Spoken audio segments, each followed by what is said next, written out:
Good, very, very good evening, ladies and gentlemen. And all of a sudden, we are less than 3 days out from the massive clash against the Doggies. The red, white, and blue. It's their 100th year in the league. Footscray. Can't wait. Can't wait at the G. A massive clash. It's sort of their marquee, or it is their marquee game for the year. So expect another big crowd. If there was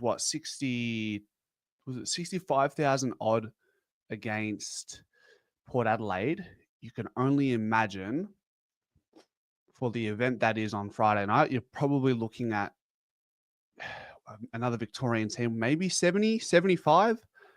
That would be ambitious or within reason against the Doggies on a Friday night. I'm not too sure what the weather is. Hopefully it's not as sticky as it was on Saturday just gone by, but I digress. A bit to unpack today. We've got Fly's presser talking about players' availability. On the top of that list is, of course, Mr. Jordan Goey himself. We're going to talk about the VFL, which resumes on Saturday against the Sydney Swans. We'll be doing a watch along for that. And then there was a really nice column of, probably more than a column, but a Herald Sun exclusive between an interview of Still Sidebottom and Pendlebury. And we're going to unpack some of the quotes that were in it and sort of go from there. Nevertheless, let's get into the first part of the show. De Goey is available. So good timing. Am I a little bit surprised? I don't know. We know that he was going through a big conditioning block at training and making sure that he was fit to perform, as Fly likes to.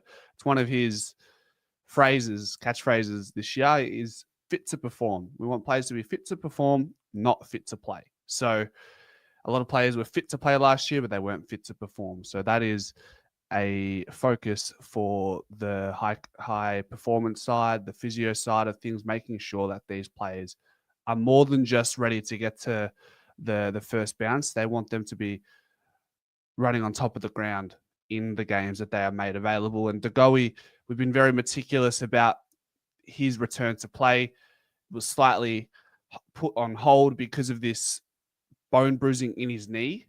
But I think this is what you need for a player like De Goey, who hasn't got much confidence in his hips and groins and that region. The best thing you can do for a player is get them to undergo a serious block of conditioning and back it up weeks in a row. There's many situations where you can get carried away or a bit antsy with selection. So you decide to pick these players who've maybe gotten through just a week of conditioning.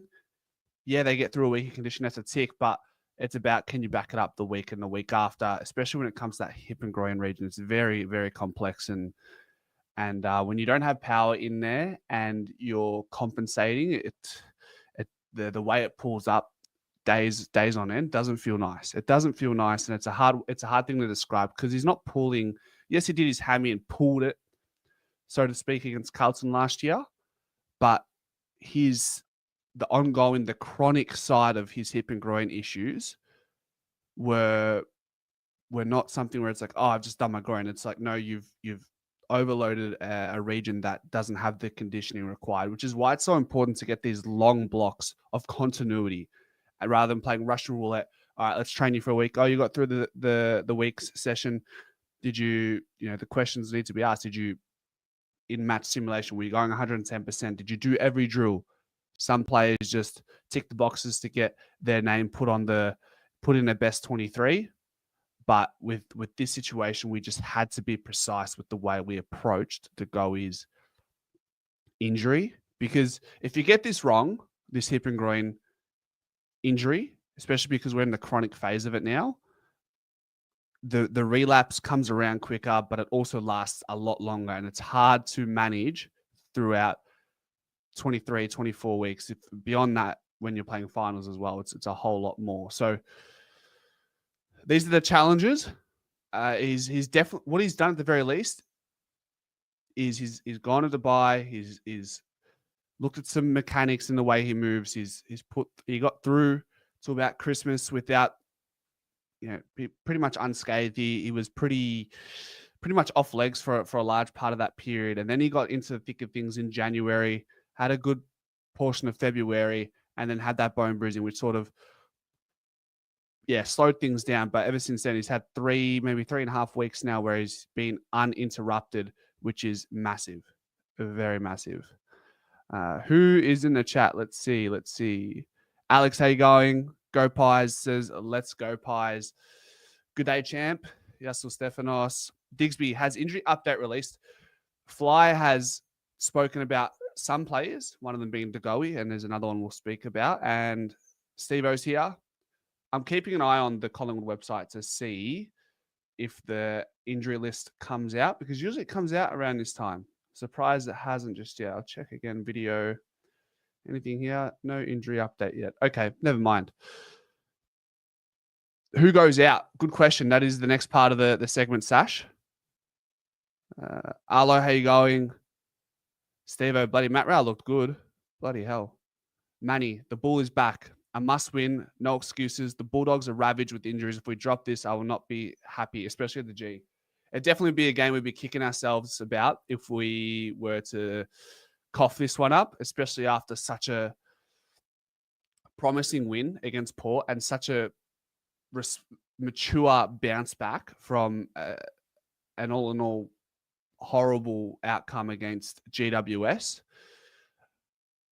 We're going to find out. Look, we already know, but we'll find out at some point once again this year. It's 1 week you're up here in your mood and your optimism. The next you're here, and then the next you're here. Then all of a sudden you're here. It's like with Carlton.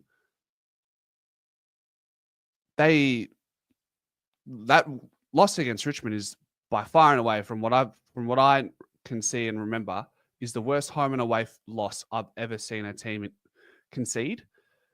But if they beat Hawthorn on Thursday, doesn't that just change everything again? It doesn't excuse them for what happened against against Richmond, but to beat Hawthorn the following week, I'm not saying that's going to happen, and it probably won't.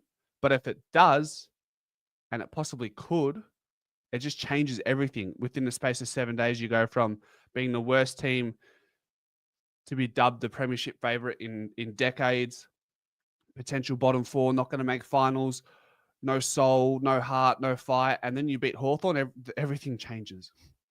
Everything changes. There's some interesting quotes that Pendles actually brings up about these sort of narratives throughout on a week-to-week basis. We'll get there.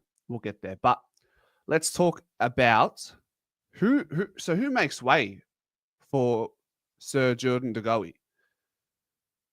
And I think for me, I don't know about you guys, let me know, but it's quite obvious. I think Jordan De Goey comes in for Lockie Sullivan. There was somewhere, I think it was an SEN article where they suggested dropping Ned Long. I was like, oh, geez, don't know about that. It was probably one of our best players and definitely one of our most critical players throughout certain periods of that game against Port Adelaide. So definitely not dropping Ned Long. I don't know where that article came from. I'd have to follow it up, but I'm pretty sure it was someone from SEN suggesting, drop Ned Long for Jordan De Goey, but they seem to forget about how well and how important Ned Long was for the balance in that midfield group on Saturday. So I think Lockie Sullivan, unfortunately, makes way for Jordan De Goey. And it's a fruitful time for our list when it comes to health. I don't recall having this clean bill of health since 2023. 2024, we were just completely scattered. It wasn't nice. But outside of what? So you got Ash Johnson, Tom Mitchell, Harvey Harrison, Mason Cox is fit. Finlay McRae is presumably fit. We don't have many issues on the injury front for now. Knock on wood. But I'm hoping we get some more clarity around players like Ash Johnson as well, just because I want to know how long is it? Is it going to be a month? Is it? It will be more than a month, but is it going to be 2 months? Is it going to be 3 months? Or is it going to be 6 months? And then we're talking putting him on the long-term injury list so that we have a spot available in the mid-season draft. And that opens a whole nother can of worms. Lockie Sullivan, what do you have? What was his time on ground, actually? Because he started because our GOAT Pendles was the sub. Time on ground, 85% spent on the field, 12 disposals, 5 kicks. Anything there that screams out to me that he should stay in the side? He played mostly forward, which we've spoken about. He can play. That's the versatility in Lockie Sullivan. And if there's any conversation about Lockie Sullivan staying in the side instead of Ned Long, the only argument Lockie Sullivan has is the fact that he can play multiple positions. But Ned Long fixes the problem that we have, and that's needing a bloody beast inside that engine room who can do the dirty work. Feed out the handballs to Steel Sidebottom. I know we're saying Steel Sidebottom in the middle now. Nick Dacos, Pendlebury, De Goey. Jeez. He did kick a goal, though, Lockie Sullivan, and he had 4 score involvements, and he had that massive collision, put his body on the line against, I forget who it was, but really brave, clash with another player from Port. Okay. So Fly also said in his presser that Hoskin Elliott is available for selection. Once again, I just can't see anyone in that side from the weekend being dropped besides Lockie Sullivan for De Goey. If Jeremy Howe is not fit, I mean, he was subbed out to be managed, so I don't think he's necessarily on the outer because he needs some sort of management. Fly also said in his presser today, he's like, it's March. This season goes all the way through, runs deep into September. We've got to be smart with how we manage players. So maybe that the innuendo in that is hinting that, yes, these older players, we're going to see them more and more being managed and might come as to a bit of a surprise for us at certain periods throughout the year.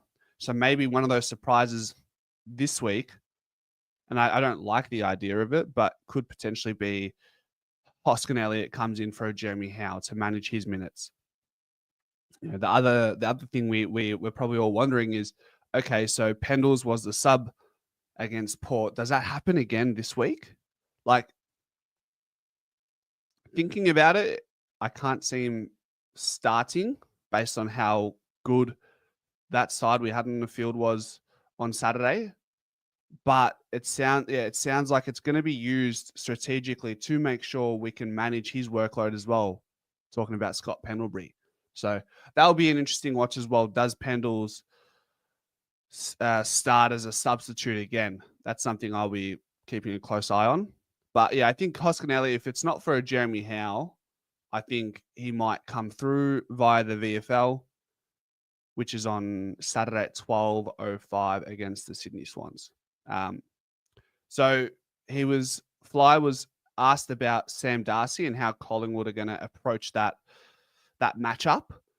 And in a nutshell, Fly basically said, look, we focus on team defense, help defense, but ensuring there's pressure at the contest where the ball is to ensure that there isn't quality going inside our defensive 50 and making sure it's not a genuine 1-on-1 for Sam Darcy. We saw what happened with the likes of Charlie Dean when we played the Doggies last season. I think that was Charlie Dean's first game back after being dropped early in the season, and he got destroyed.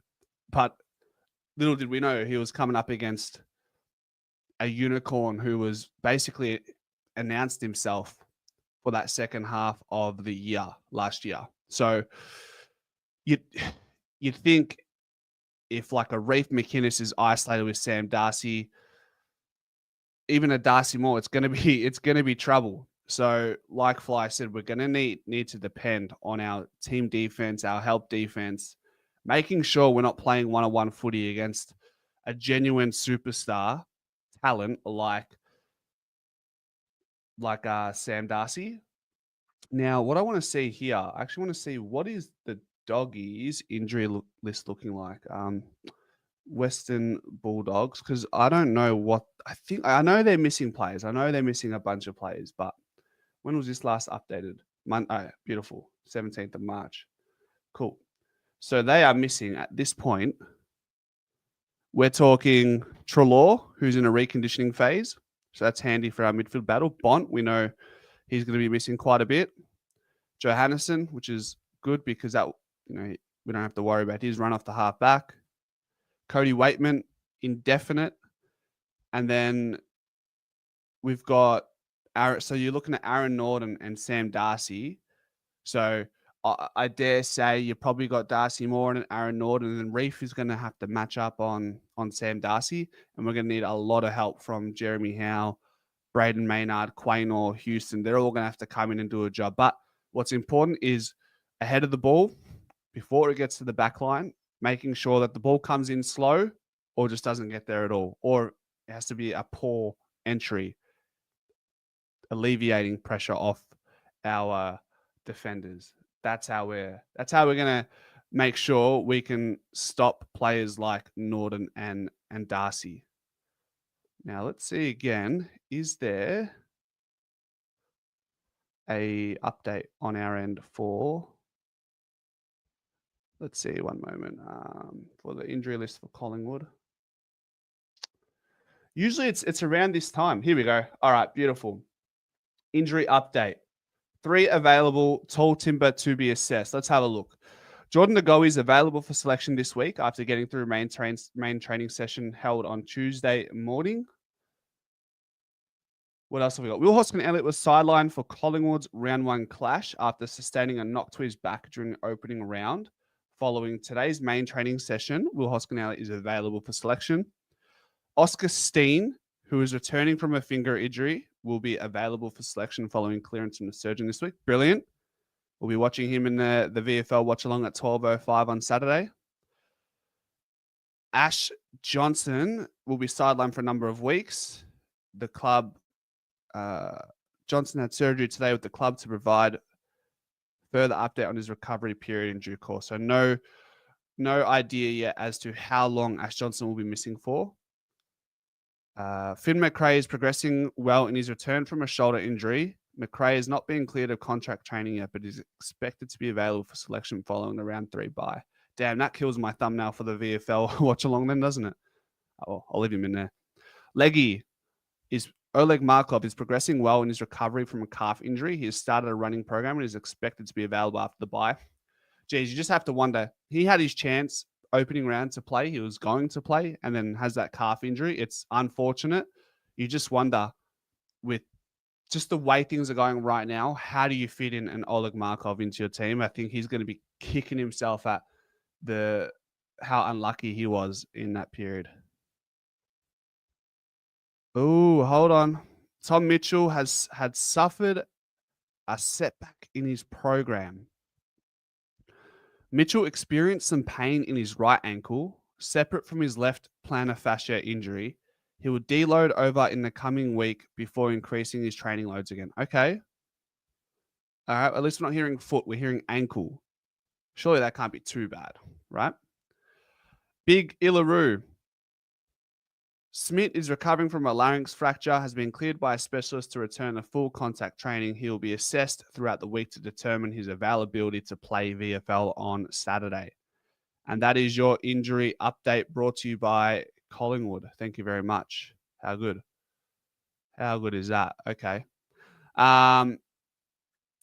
Yeah, nothing really besides Tom Mitchell with another setback. That's disappointing. I know it's just an ankle, but yeah, just any setback at this point with what he's already had to endure it's not ideal. Like, are we starting to talk about, is Tom Mitchell done? Like, what are we saying about Tom Mitchell? I don't want to overreact. I don't think we're there yet, but you just have to feel sorry for him. He's so pedantic in the way he prepares. He's so cerebral. He's an intellectual footballer. He just can't get his body right now. It's so disappointing. Let's catch up on some comments. Peter says there's a lot of changes between Bulldogs and the Doggies last year. John says we've got a bye next week, so wouldn't think we need to rest anyone. Good point. I agree. I don't know what I'm going to do with myself during that bye week. Such a weird time to have a bye as well. I don't know. It's just odd. Might be Frampton replacing Howe. I don't think so, Stephanos. Surely the hype doesn't get a game with the team's present form. Surely, the hyphen. Yeah, I don't think hyphen the Hoskin Elliott, the Hosk, is going to get a game in the current team's form. I think he's going to have to prove himself through the VFL. So that's going to be his way through. O'Donnell broken jaw, Garcia knee injury. The ins for us last time we played the Dogs will be okay. So this is who we have in our team now compared to when we versed them last as Peter. Our inclusions will be Tim Membry, Myercheck, Houston, Perryman, Elliott, McInnes, Pendles, and McStay. How many players is that? 1, 2, 3, 4, 5, 6, 7, 8. 8 players that weren't available for us last time we played them are available and playing this year against the Dogs. And then conversely, on the other side, I wonder how many players for the Doggies played last season that won't be playing against us on Friday night. So it has to be one of those wins. It has to be a business-orientated, mature, experienced win. Like that's what we need from the Pies on Friday night against this side against the Dogs. Now, we're not going in underestimating them. I wouldn't even say I was underestimating GWS. I think if you have a good system and you're a consistent performing club with high standards, you're always going to go in thinking you have a chance. Like Collingwood last year, there was never a game that we went into and we said we don't have a chance because we're so confident in the system and the methods we have at our club. So the Doggies are going to be the same. GWS, we're the same. Reef can't play on Darcy. He will get smashed. Yeah, I mean, that's the thing. So he's probably going to have to play on someone. If it's not Darcy, then it's Norton. And I don't think, look, they're both, I don't fancy either of those matchups. I really don't. But what else do you have? What else do we have?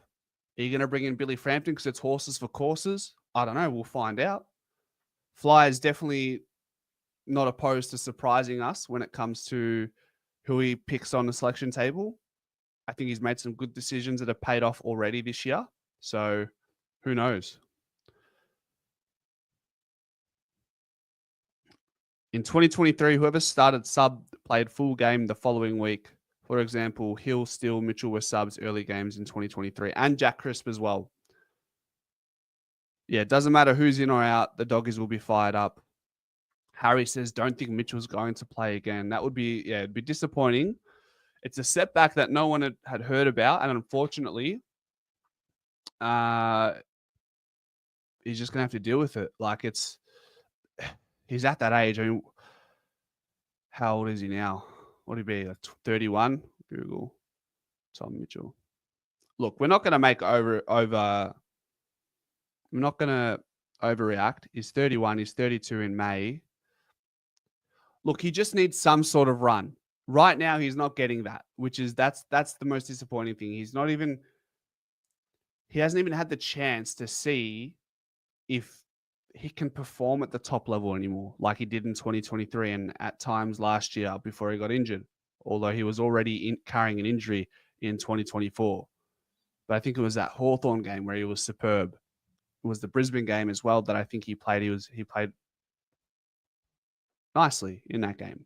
So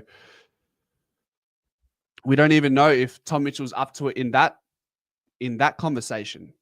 The first question we're asking right now is he up to it with his fitness and his conditioning? Can his body hold up? We're not even concerned about, we can't even get to the conversation of, well, can Mitchell compete with the likes of Ned Long and Ed Allen? Or is this it? Is this Tom Mitchell, VFL? Can he even play VFL? Because his body's not there right now. Peter says Mitchell will and should only return after the mid-season break. It's what? So we have round 2 on Friday. We have the bye. We've got Carlton. We've got Anzac Day. We've got Gather Round. You don't see him playing in any of those games. So it's going to be closer to the mid-season break more than anything. He didn't even go to the Pies game on Saturday, says Harry. How do you mean? Like, how do you know he wasn't at the game? Harry. No way Reef can play on Darcy, says Dom. This game is going to be very close. One of the hardest of the year. The thing is, being Collingwood, the biggest club in the land of that we live in, is every team that plays against us like it's their grand final, and that's just the way it is when you are the club that you are, that wear black and white. What do you do? Jacob says, hope Mitchell is good. Mitchell's a champion, never ride off a champ. He's super fit, and if it means he returns after Anzac Day, that would be poetic, says John. It would be poetic if the Warrior himself could come back. We'll find out. Put Jeremy Howe on him, says Kynan. On Darcy, I prefer Jeremy Howe comes across on Darcy. I prefer Reef McInnes just roughs him up and relies on Jeremy Howe to come across and spoil it or take the intercept mark. Reef has just got to be a rascal. He's just got to pester Darcy, work him under the ball or something. I don't know. I'm not an AFL player. If Reef plays, I'd rather play on Norden. He doesn't kick many goals, and Darcy is the go-to man. We'll find out. Reef can try to play on Vandermeer. Nah, I think Vandermeer, you're looking at like Quaynor, maybe Houston at times. I don't think you'd play Reef on him. Sash says Long addresses the pressure between the arcs and allows Nick to do his thing. Pressure at the source has to be front of mind. Yeah, 100%. There's an interesting stat about Steele Sidebottom, the amount of handball receives he had from the midfield against Port Adelaide was top 5 in his career. I think he had 13 handball receives, and that probably talks to players like Ned Long winning the first contest at the stoppage, at the centre bounce, and giving it to players on the outside like Steele Sidebottom and Nick Dacos. I'd like to know how many handball receives a Nick Dacos had as well on the weekend. Let's see. Where is he? Where is that? Macedonian Marvel. Handball receives. Where are you? He had 11. And Steele Sidebottom had 13. So there you go. I imagine a lot of those would have come through by way of Ned Long. Okay. What Dogs players can stop our run off half back? To be honest, I haven't looked into their team just yet. I will when we do the preview. I'll go to school and do some homework and see what they're messing about with. But they have Latham Vandermeer, who's also a decent pressure forward. So I'd have to look into it a little bit more to see who else there is. Ned Long had 26 pressure acts on the weekend. Gun, yeah, freakish. Sullivan out for Goey? Yeah, I reckon so, Matt. I reckon so, mate. All right, so VFL watch along. We're talking Ed Allen, Mason Cox, Lockie Sullivan, Charlie West, Joel Cochran, Charlie Dean, Billy Frampton, and not Finlay McRae just yet. Hoskin Elliott as well, of course. That's at 12 o'clock on Saturday. Their opening round. It's round 1, not opening round. Do you think De Goey will play forward line? I don't think so. I think we're going to get a good dosage of Jordan De Goey in the midfield. So, yeah. All right. So there was an exclusive article on Steele and Pendles. Here are some of the quotes that I've put together, and I just want to talk a little bit more about. Society says, in regards to last season, I was shithoused in the first 4 to 5 games last year, and it looked like I was on my way out. Look, many like Sidey last year struggled incredibly early last year. He was dropped, brackets rested, but we know, and he admits that he was omitted. He comes back to play at halfback, did okay at times, and then reverted back to the wing. But then finally he thrived in his final 7 or 8 games, really took his game to another level after he was tried in the midfield against North Melbourne when he was assigned that LDU role in that second half. I think Bo may have had something to do there as well. But playing as a tagger, Steele said it helped narrow his mind on the role he needs to play for Collingwood. And you could argue just that little mindset shift has changed how everything looks for still Sidebottom right now. Call it the butterfly effect, if you will. What he was able to do on the weekend was unbelievable.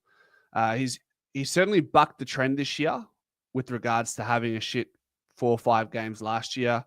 Didn't play well against GWS in opening round. You thought, okay, here we go again. It's just deja vu. But yeah, against GWS, he had little midfield time. He had 15 disposals at sub 50% disposal efficiency, which is atrocious. But then he was thrusted into a role where he played his best footy last year against Port Adelaide, and that was in the midfield. So he went from 15% midfield time against GWS, which is bumped up to 65% against Port, playing as the outside midfielder, being fed the ball from inside to the outside, had 13 handball receives. Like I said, it's the 5th most he's had in his entire career. He was huge with his tackles as well. He had some damaging tackles that he put on some of those Port Adelaide players. And it just shows he's here to stay, at least for now. In one of his other quotes, he says, "I'm not giving up my spot to anyone."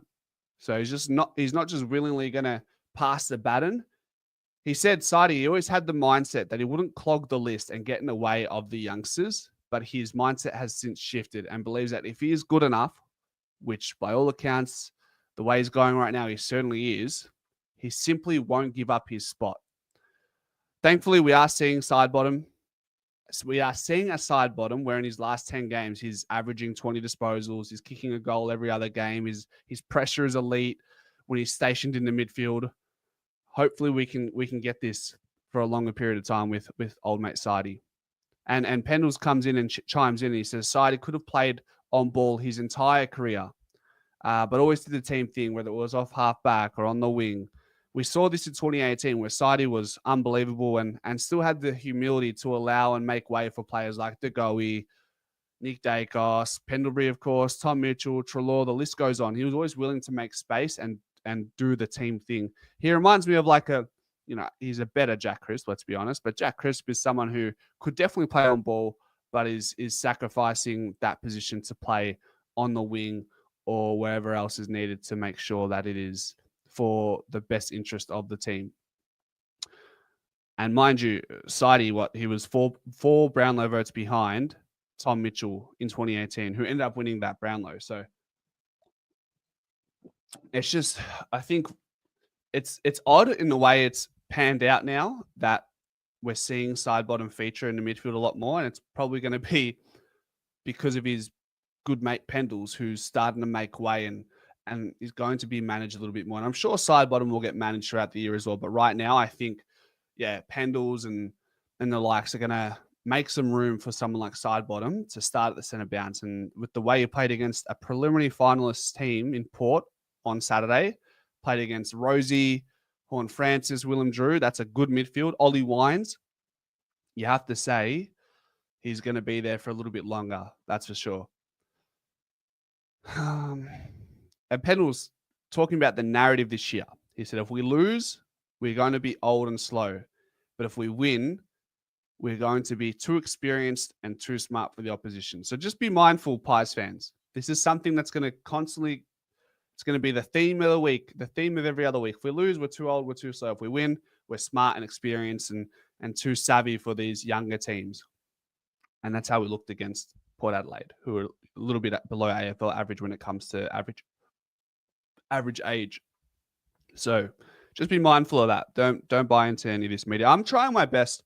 I'm going to try my best to, and I am trying my best to turn a blind eye to mainstream media to a certain extent. Obviously, these things, these articles are gold. They're amazing, but the vindictive Collingwood narrative in the mainstream media is a dime a dozen. It seems every other week. Yeah, that's pretty much it, isn't it? The way we went about it against a Port Adelaide side who are young, they're supposed to be fast. Didn't feel like we were too old and too slow then, did it? Schultz had 7 forward pressure acts. That's insane. Goal assist as well. Yeah, he did well. He had a good game. When you got Membry and Myercheck and McStay penetrating the scoreboard like they did. Well, they had 9 goals between them. Jamie Elliott had 2 or 3. Bobby Hill had a couple. When you got those lads who are contributing, you don't need Lockie Schultz to kick goals. You know what I mean? That's when Lockie Schultz can thrive in that pressure role that he has. Bulldogs celebrating 100 years of footy on Friday. I just want to see us maintain our form from last week and be consistent for more than 1 week. I think that's what's on everyone's mind as a Pies supporter this week. It's like, let's just win. Let's get the job done. Let's get 2 wins under the belt. Let's be 2-1 going into the bye. Massive game against Carlton. Who knows where they're going to be in a couple of weeks. But what we do know for sure is when we get to that game, it's a rivalry match. It's personal. It's personal for everyone and anything in between that's involved that supports, plays, works for Carlton or Collingwood. It means a lot for everyone. So that's something we have to be mindful of. Yeah, media don't want to talk about us when we win, only when we lose. Yeah, it's just we won so well that they started talking bad about Port Adelaide. You know what I mean? Mitchell is definitely retiring this year, says Marvel Man. I hope not. Not I hope not, but I just hope he gets an opportunity to see if he can perform at the top level still. That's my biggest thing for Tom Mitchell. I just want him to be healthy. I know how hard he tries when it comes to preparation. He's a premiership player, 2023 premiership player. Some would say without him, we probably don't win a flag. He was one of those guys. And yeah, while he is getting older, like everyone else is, I mean, if he can get his body healthy, I'd like to find out where he's at with his ability to run out a game, to win the contest, do the things that are the pillars in his game. Lipinski will have a day out against his old team. Forget about that. And Lipinski was outstanding against Port as well. I watching him live at the game, his running patterns, his ability to run his opposition into the ground, his connection with his kicking, I thought it was hard to fault him. Kynan says, with that Insta post that you were tagged in the comments, we're roasting your mustache. Which Insta post is this? I can't keep up, mate. I can't keep up, I'll be honest.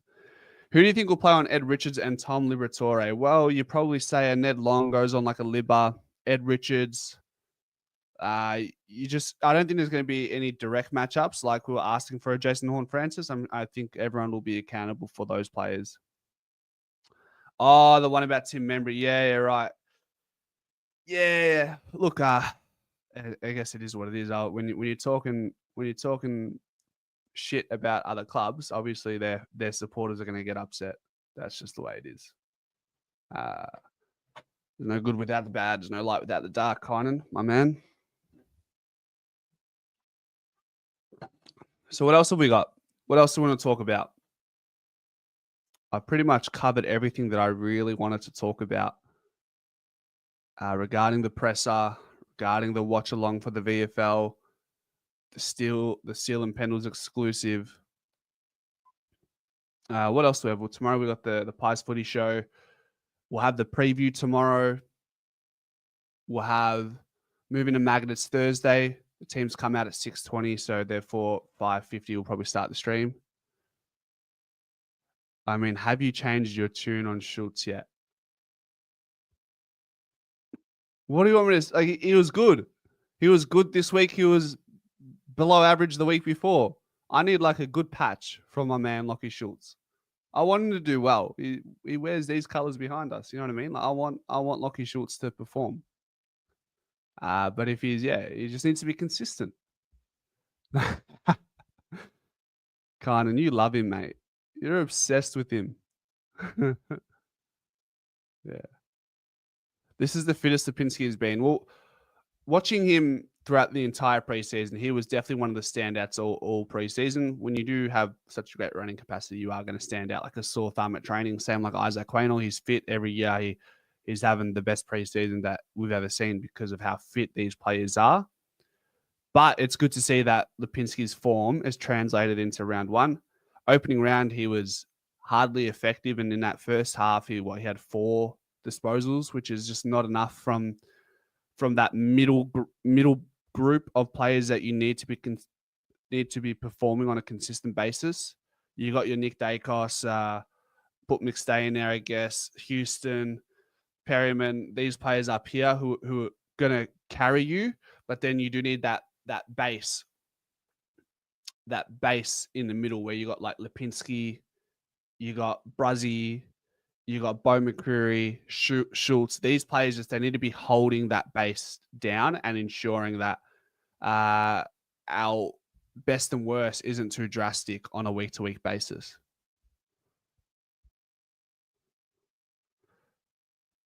I got beef with you about it. Does Darcy Moore play well this week against Kev?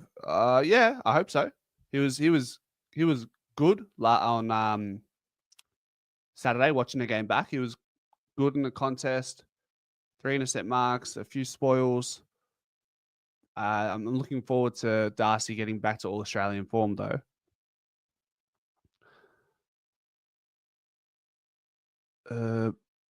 But I reckon with Darcy, you put the skipper and trust him with that, giving that needed confidence boost. Yeah, I see you. How quickly they forget I coined the term Triple M, says Madison Tallarico. That's a bold call, mate. I don't think you coined it. Who do you think will play on Darcy and Norton, says Chris? I think it'll be a mixture between Reef and Darcy Moore.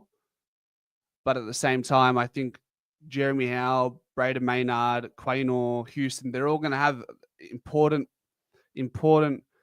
imprint on how these two players perform against us. And beyond that, what happens in the midfield is going to be crucial for how things pan out for Darcy and Norton. If they're not getting the service they need, then they're going to be rendered useless. But if the ball comes in fast with great quality, then it's going to be a nightmare for any team that comes up against these players. Anyone who thinks Charlie Dean, what are you saying, Stephanos?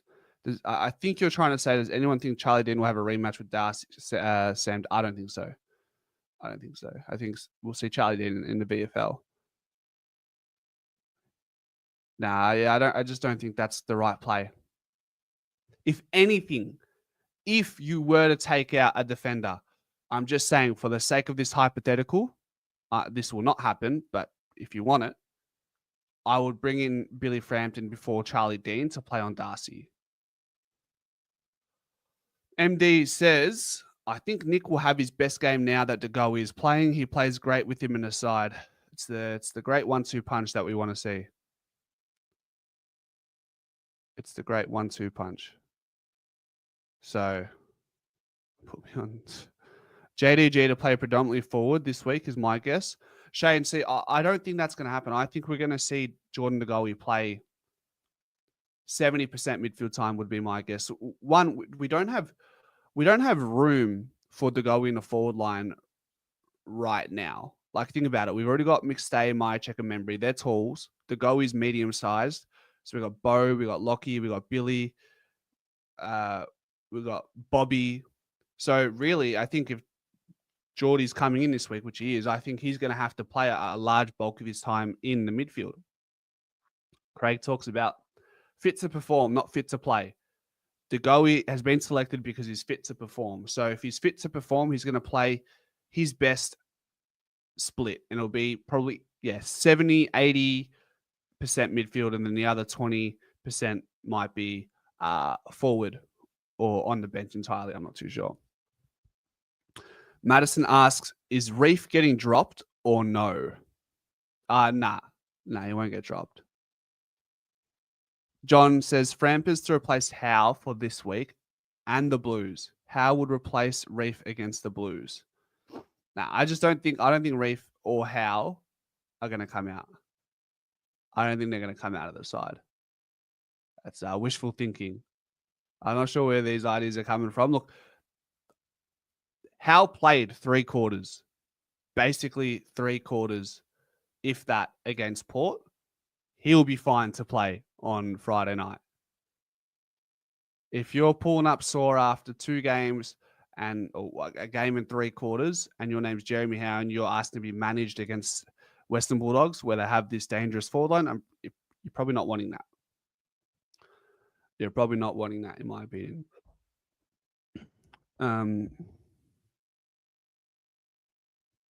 Yeah, I mean, I know he hurt his knee in that clash against GWS, but he looked, while he was on the ground against Port, he was one of our best defenders defensively.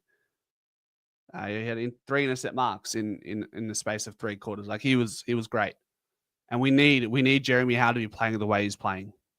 He actually finished the season off last year quite strongly as well.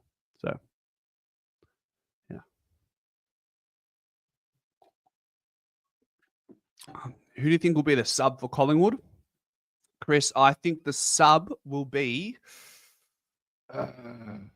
guys, tell me if I'm wrong. Can we see anyone besides Scott Pendlebury being the sub on Friday night? Tell me that. Not you, Kynan. Tell me. Can anyone else be the sub besides Scott Pendlebury on Friday night? Maybe Ned Long. Maybe we want to see... Madison says Reef. How are you going to make Reef the sub? Riddle me that. Markov's not available, Stefanos. So John makes an interesting case that Frampers would be a better matchup for Darcy and Kerno and Mackay. So horses for courses, right? I understand that 100%. I just don't think it's going to happen. I think we're playing, while we're in this win now period, I think we're also trying to build someone like Reef McInnes to play on the best forwards in the game. Maybe Long, says Kevin. Maybe if it's not Pendles, it's Ned Long. Maybe Fly wants to see Scott Pendlebury, to Goey, Nick Dacos, Sidebottom in the midfield. What does that look like? Or do we stick to our guns? We go, nah, Ned Long was outstanding against Port. There's no way we can make him the sub. Jack Crisp says Brittany. Nah, I don't think so. I think taking Crisp out of the side makes us slower. And his running ability on a wing. I mean, yeah, who's going to play wing? That means you'd put Sidebot. If Pendles and Ned Long are both starting, then that means if Crisp is hypothetically the sub, you'd have to put Sidebottom on a wing. I don't think that works. Mason Cox. Nah. Is it make or break for Reef, says Madison.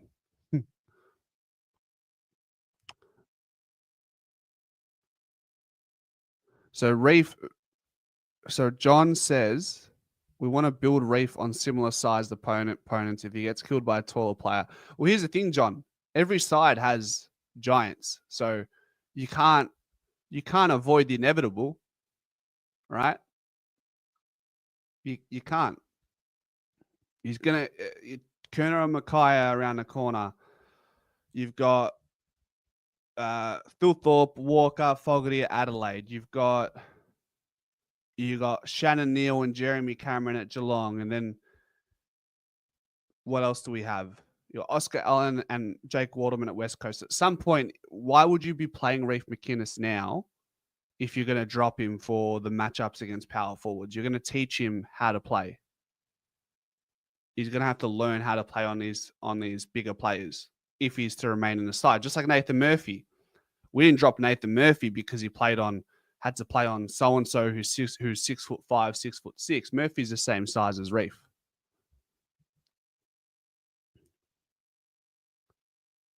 Yeah, it's going to be a big showing for Reef, Stefanos, 100%. Yeah, so John says, Reef, right now, Reef you probably classify him as a third key tall defender at this stage. But have we not seen enough from a Billy Frampton? Have we not seen enough from him? He's just not consistent enough.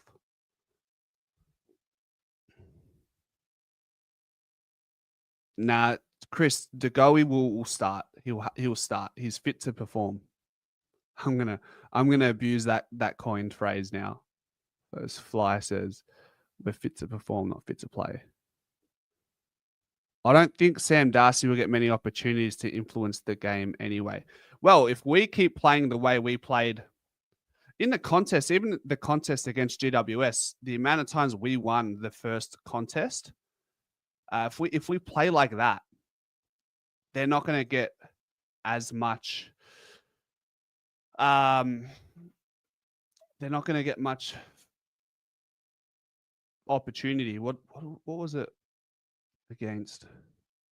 We had more inside 50s than GWS. We were plus 21 contested possessions.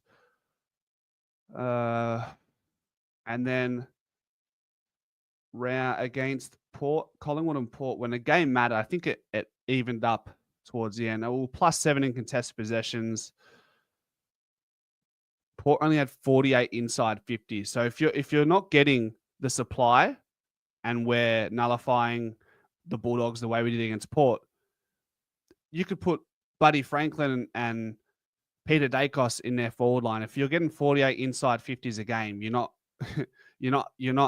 a chance to win a game. Like let's have a look. What's the average for inside 50s these days? Let's go to 2024 because 25 is too small of a sample size. 48 inside 50s has you in the bottom 4 over the course of an entire season last year. 56 is a good amount. We had 60, more than 60 against Port. Western Bulldogs, funnily enough, had the most amount of inside 50s last year. So that's going to be something we have to keep an eye on. Were they just as good against North Melbourne with their inside 50s? Let's have a look. How many inside 50s they have? 57 inside 50s to 48. So they're still getting the ball in there. So we'll find out how we manage to deal with that. But anyways, guys, I'm going to make some dinner and we'll be back tomorrow for the Pies Footy Show. And until then, thank you all for sticking around on this evening and we'll see you guys tomorrow. Go Pies.